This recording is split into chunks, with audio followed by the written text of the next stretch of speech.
Hey everyone, Mr. Happy here, and in this video I want to share with you my thoughts on the Ninja rework that came in patch 5.1. I took the time to level it from 70 to 80 after patch 5.1 hit, and I had a pretty good time. I'll give you a little bit of an insight into my history with the job, and then I'll go into what I think of 5.1 Ninja detail by detail. My history with Ninja goes all the way back to patch 2.4. I played it in Final Coil instead of running Double Bard at the time, and then I played it in Gordius through all the hardcore world progression that we did there.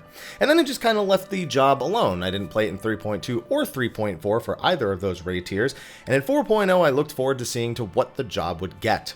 Unfortunately, I found that I had fallen completely out of love with Ninja in Stormblood. I found Ninki to be an unsatisfying resource both in its auto attack charging, as well as the 80 cost versus the 100 max for Ninki. I found Tenchi-Jin to be clunky. I didn't hate it as much as other people, but it certainly wasn't something that felt in tune with the job, if that makes sense. I found all their cooldown timings were just really weird, 110 seconds, 100 seconds on this, 50 seconds on that. It was just weird to me that they just couldn't seem to get a good timing down for that. And finally, Trick remaining a mandatory positional skill, not that big of a deal, but they had already started to shift everything else away from that, so I was surprised we didn't see the 5.1 change way sooner.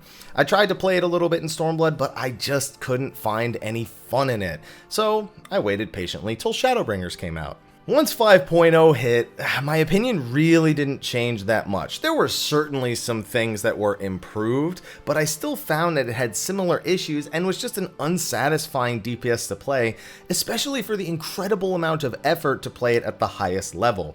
Its new skill, Mesui, I thought the implementation was super sloppy. I just didn't make sense to me at all that they would go and do this with a skill after making a point of undoing things like that on other jobs.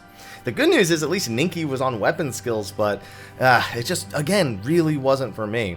At least post-buff the DPS on it was, pretty effective, but it was still that same amount of effort, and it still wasn't that satisfying to play. So again, I just said I'm going to leave this until the full 5.1 rework comes out, and I'll judge it then. So when 5.1 Ninja came around, we saw it in the live letters, I said, okay, all of that sounds interesting, but I have to get my hands on it, and leveling 70 to 80 on Ninja was an absolute treat. Even being synced down for some of my roulettes, as long as I had access to certain skills, felt really good. So let's break down point by point what I thought of the 5.1 changes after getting my hands on them. I think the biggest one to talk about is actually ninjutsu now being on the global cooldown. This was a pain when I first started. So many times I tried to use my ninjutsu as OG CDs. I'd be like, that's not how it works anymore, man. After a day or two of adjustment though, I found that I really enjoyed the new system more. I saw some people saying they felt it slowed down the job in an unnecessary manner, and I'll be showcasing why I didn't feel that way a little bit later. But every individual ninjutsu is just more satisfying and less clunky, especially with the buffs to the actual ninjutsu potency. There are just some really hard-hitting, good-feeling skills in single target and AoE. Kasatsu, Hyosho, and Goka felt especially satisfying, these huge numbers that let you know, yes, DPS, doing it. Now that kind of leans into the Tenchi-Jin changes where they eliminated having to press the ninjutsu button between actual mudras. This removed a lot of clunkiness and ensured that you are locked in place for less time. I was super happy with this, even as someone who didn't hate Tenchi-Jin as much as everybody else. You are still locked in place, but I found that there were situations that I could use Tenchi-Jin and still move out of an attack thanks to a Shikuchi or just general movement that I no way could have done before. So I'm a big fan of this change as well. Realistically though, we probably should have led with Ninki, because that was my biggest problem point for Stormblood. I didn't like it as a resource.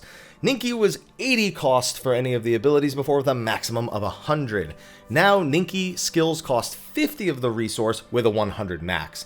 This allows for better play around the resource without feeling the urgency to burn it immediately. I never liked that pressure back when 80 was the cost, so I'm really happy with the 50 cost. And obviously it's not just the cost of Ninki that I very much enjoy. I already mentioned how I hated Ninki being on auto attacks in Stormblood, so that was a big improvement for me going into Shadowbringers as well. But also Mug and Mesui both feel a lot better in regards to manipulating Ninki values, especially around burst window. Mesui, I think, saw the greatest improvement of essentially being one full Ninki skill with its use. That was a great idea, and it makes the skill not feel so tacked on anymore. I will say this came with a little bit of a caveat. Ninjutsus feel better. Bunshin, which we'll get into a bit, makes your weapon skills feel a little bit better. But the other two Ninki spenders, Bava and the Frog, do feel a lot less satisfying as a result of these changes. But the consistent off-global cooldowns during burst windows or AoEs on random pulls feels pretty good, especially AoEing. I haven't even talked about that yet, but ninjas in dungeons feel amazing. Whether you're throwing out katans as the pulls die too fast, or throwing out frogs, or everything just flows, and I loved it. Now let's get into some of the other details. The Bunshin change that I briefly mentioned before lasts 5 weapon skills now instead of just that short time frame. And this at first, I didn't really know how I was going to perceive it. I even made a video talking about how this change could lead to the similar kind of change for other jobs in the future. But the freedom you get from having those 5 weapon skills with that 30-second time frame to double them, with the ninjutsu and how much you use of it, this change almost like feels good without you noticing. You have to really sit down and think how it interacts with a burst window or your rotation to really notice how much this change comes in handy for the job's other changes and how it works with them. So I'm a big fan of this, and again, I do think we will see changes like Bunshin to other jobs. You should watch that video if you haven't yet, because it may give you some insight into how I really feel about that. Shadowfang's another thing that saw a change, and it functions more like Sonic Break does on Gunbreaker, where it's an on-global cooldown dot that doesn't interrupt your combo and then has a long cooldown before you can use it again. I was a little concerned at first with this because they made a point of getting rid of all of these standalone dot uses years and years ago, and they're starting to shift back to it. But I think with Sonic Break and Shadowfang, they have the winning formula for how to incorporate these kind of skills on combo-based jobs. Much like Sonic Break with Shadowfang, you pretty much only use it once a minute during your burst window. Its cooldown is slightly longer than that, but it always fits inside of a trick attack window, so it's easy to incorporate into your normal rotation. Something I was less excited about is Dream Within a Dream and Assassinate. Now, they didn't change anything about that, and that's kind of my problem. I just think it's such an awkward thing for the job to have. It's essentially one OGCD comboing into another one, and the Assassinate just feels so tacked on, I suppose. It's nice to have a couple of extra OGCDs, but the Assassinate animation lock on it, it's just, I don't know, it just feels tacked on, and I wouldn't be surprised to see that go in a future expansion. Finally, a change I bet you didn't think I'd wait so long to talk about: the Trick Attack change. It now lasts 15 seconds instead of 10 seconds, but it only increases the damage the enemy takes by 5% instead of 10%. It also no longer has a positional on the debuff itself, but if you do land Trick Attack from the rear, it does do more damage, so make sure you're trying to do that. Now, as a ninja, this tool or this change makes using all of your new tools, all your reworked changes in your trick attack timing possible and satisfying to do. As a party member playing with a ninja, I find it more fun and intuitive to work my burst windows around a 15-second trick attack than a 10-second one. So overall, both playing as and playing with a ninja, I think this was a much needed change, and again, something I was really surprised didn't happen back in Stormblood.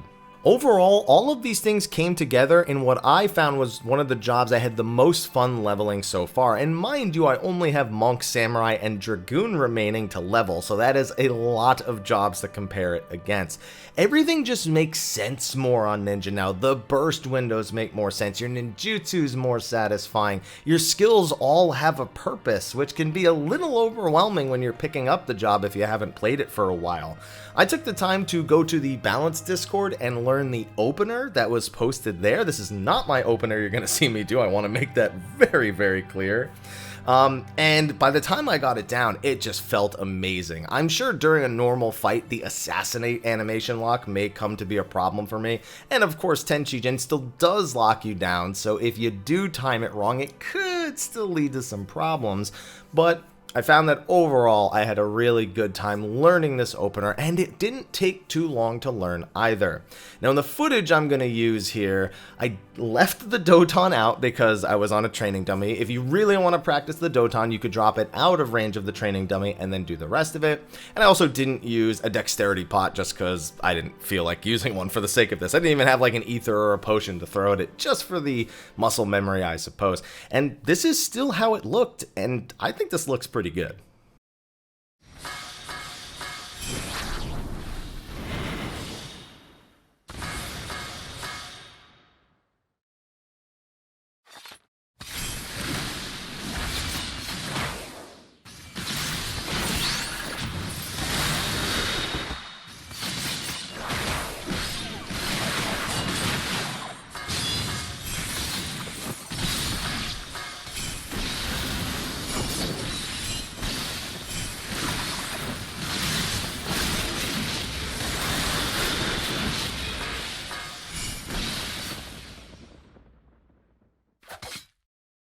So do I think they nailed the ninja changes? Absolutely. I know some people feel that it's just not as fast-paced as it was before, and I don't really feel that way. I think, for my opinion, the most fair criticism I've seen is that between trick attack windows, it is incredibly lackluster now. Don't get me wrong, Ninja was always all about the trick attack windows. It has always, and as long as it has that skill, will always be about those trick attack windows and lining up your own skills with that. Now with Ninki being changed the way it is, and with the rest of the skills working the way they do, I feel that it does that specific thing a lot better in exchange for the in-between time where you're trying to prep all of that being much less engaging. It's a change I'm willing to accept for a job that not only plays a lot better, but performs a lot better, at least in my opinion. So tell me, if you've played Ninja in 5.1 and you have a lot more experience on it than I do, what did you think of the changes to Ninja in patch 5.1? Or if you haven't tried it yet, let me know what you think about what I had to say here today. Do that in the comment section of the video below. Thank you for watching. Be sure to like, favorite, subscribe, and share, and I'll see you all on Tuesday for Ultimate Prog. I will not be playing Ninja for that, but all the same, I'll see you guys for that, and you'll see plenty of that on the YouTube channel. So thank you for watching. I will see all of you in the next one, and until then, take care.